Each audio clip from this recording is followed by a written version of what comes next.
Today, we are going to read Chapter 1 of Bunnicula, A Rabbit Tale of Mystery, by Deborah and James Howe, and illustrated by Alan Daniel. Editor's Note: the book you are about to read was brought to my attention in a most unusual way. One Friday afternoon, just before closing time, I heard a scratching sound at the front door of my office. When I opened the door, there before me stood a sad-eyed, droopy-eared dog carrying a large, plain envelope in his mouth. He dropped it at my feet, gave me a soulful glance, and with great, quiet dignity sauntered away. Inside the envelope was the manuscript of the book you now hold in your hands, together with this letter. Gentlemen, the enclosed story is true. It happened in this very town, to me and the family with whom I reside. I have changed the names of the family in order to protect them, but in all other respects, everything you will read here is factual. Allow me to introduce myself. My name is Harold. I come to writing purely by chance. My full-time occupation is dog. I live with Mr. and Mrs. X, called here the Monroes, and their two sons, Toby, age 8, and Pete, age 10. Also sharing our home is a cat named Chester, whom I am pleased to call my friend. We are a typical American family, and still are, though the events related in my story have, of course, had their effect on our lives. I hope you find this tale of sufficient interest to yourself and your readers to warrant its publication. Sincerely, Harold X. Chapter 1: The Arrival.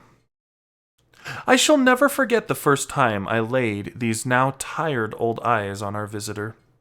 I had been left home by the family with the admonition to take care of the house until they returned. That's something they always say to me when they go out. Take care of the house, Harold. You're the watchdog. I think it's their way of making up for not taking me with them, as if I wanted to go anyway. You can't lie down at the movies and still see the screen, and people think you're being impolite if you fall asleep and start to snore or scratch yourself in public. No, thank you. I'd rather be stretched out on my favorite rug in front of a nice, whistling radiator. But I digress. I was talking about that first night. Well, it was cold. The rain was pelting. Excuse me. The rain was pelting the windows. The wind was howling, and it felt pretty good to be indoors. I was lying on the rug with my head on my paws, just staring absently at the front door. My friend Chester was curled up on the brown velvet armchair, which years ago he'd staked out as his own. I saw that once again he'd covered the whole seat with his cat hair, and I chuckled to myself, picturing the scene tomorrow. Next to grasshoppers, there is nothing that frightens Chester more than the vacuum cleaner. In the midst of this reverie, I heard a car pull into the driveway. I didn't even bother to get up and see who it was. I knew it had to be my family, the Monroes, since it was just about time for the movie to be over.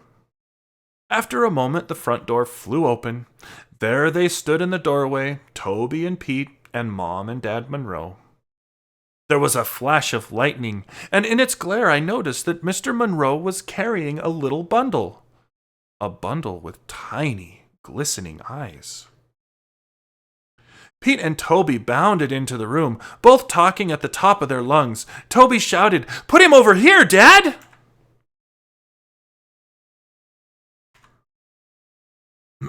"Take your boots off, you're soaking wet," replied his mother, somewhat calmly, I thought, under the circumstances. "But Mom, what about the—" "First, stop dripping on the carpet." "Would somebody like to take this?" asked Mr. Monroe, indicating the bundle with the eyes. "I'd like to remove my coat." "I will!" Pete yelled. "No, I will," said Toby. "I found him. You'll drop him. I will not. You will too. Mom, Pete punched me." "I'll take him," said Mrs. Monroe. "Take off your coats this minute!"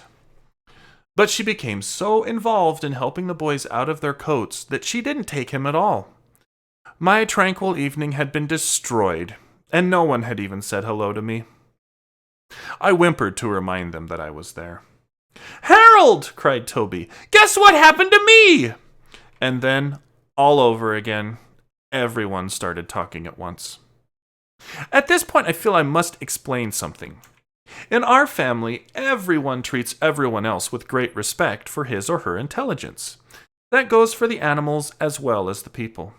Everything that happens to them is explained to us. It's never been just, "Good boy, Harold," or "Use the litter box, Chester," at our house. Oh no, with us it's, "Hey, Harold, Dad got a raise, and now we're in a higher tax bracket."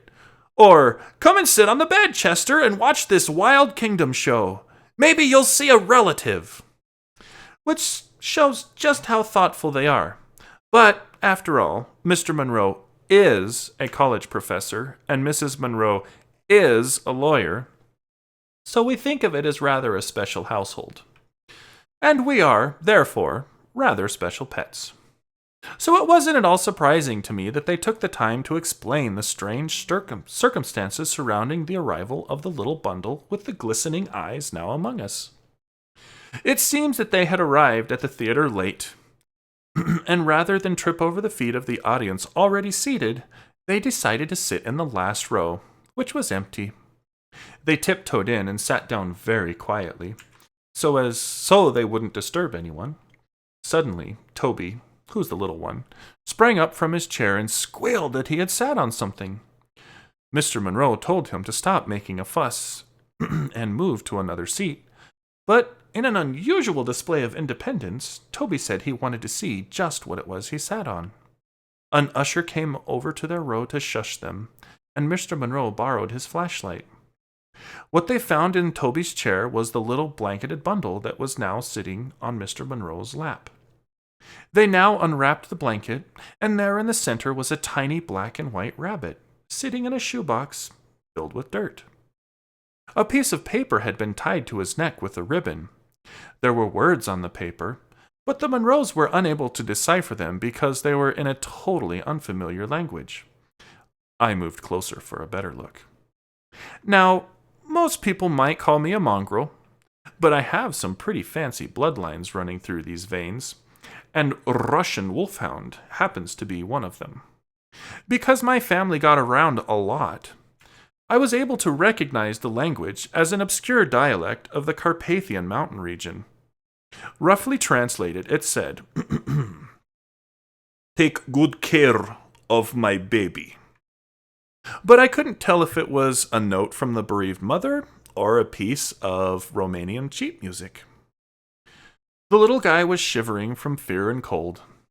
It was decided that Mr. Monroe and the boys would make a house for him out of an old crate and some heavy-duty wire mesh from the garage.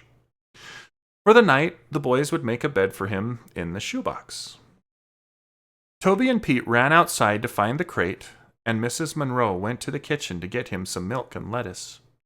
Mr. Monroe sat down, a dazed expression in his eyes, as if he were wondering how he came to be sitting in his own living room in a wet raincoat with a strange bunny on his lap. I signaled to Chester, and the two of us casually moseyed over to the corner of the room. We looked at each other. "Well, what do you think?" I asked. "I don't think rabbits like milk," he answered. Chester and I were unable to continue our conversation because a deafening crash commanded our attention. Pete yelled from the hallway, "Ma, Toby broke the rabbit's house! I didn't, I just dropped it! Pete won't let me carry it! It's too big! Toby's too little! I am not! You are too!" "Okay, fellas," Mrs. Monroe called out as she entered with the milk and lettuce. "Let's try to get it in here with as little hysteria as possible, please." Chester turned to me and said under his breath, "That lettuce looks repulsive, but if there's any milk left, I get it." I certainly wasn't going to argue with him. I'm a waterman myself. At that moment, the crate arrived, barely standing the strain of being pulled in two directions at once. Ma, Toby says he's going to keep the rabbit in his room. That's not fair. Harold sleeps in his room. Only sometimes, I thought, when I know he's got a leftover ham sandwich in his drawer. Toby's a nice kid, don't get me wrong, but it doesn't hurt that he shares his stash with me. It was, after all, at one of those late-night parties in Toby's room that I first developed my taste for chocolate cake. And Toby, noting my preference, has kept me in chocolate cake ever since. Pete, on the other hand, doesn't believe in sharing, and the only time I tried to sleep on his bed, he rolled over on me and pinned me by my ears so that I couldn't move for the rest of the night. I had a crick in my neck for days. But he's mine, Toby said. I found him. You sat on him, you mean? I found him and he's sleeping in my room. You can keep smelly old Harold in your room, and Chester too if you want to, but I'm going to keep the rabbit in mine. Smelly old Harold? I would have bitten his ankle, but I knew he hadn't changed his sock for a week. Smelly indeed. Mr. Monroe spoke up. I think the best place for the rabbit is right here in the living room, on that table by the window. It's light there, and he'll get lots of fresh air. Pete's taller than I am, Toby cried. He'll be able to see the rabbit better. Too bad, Squirt. Okay, said Mrs. Monroe through clenched teeth. Let's put him to bed and make him comfortable, and then we can all get some sleep. Why? Pete asked. I don't want to sleep. Mrs. Monroe smiled a little too sweetly at Pete. Look, Ma, said Toby. He's not drinking his milk. Chester nudged me in the ribs. Didn't I tell you? He asked. Excuse me while I make myself available. Hey, said Toby, we gotta name him. Can't that wait until tomorrow? Asked Mr. Monroe. The boys shouted in unison. No! He has to have a name right now! I have to say I agreed with them. It took them 3 days to name me, and those were the 3 most anxious days of my life. I couldn't sleep at all, worrying that they were really going to call me Fluffy, as Mrs. Monroe has suggested. Well, all right, sighed Mrs. Monroe. What about, say, Bun Bun? Uh-oh, there she goes again, I thought. Where does she get them? Ugh, we all said. Well then, how about Fluffy? She offered hopefully.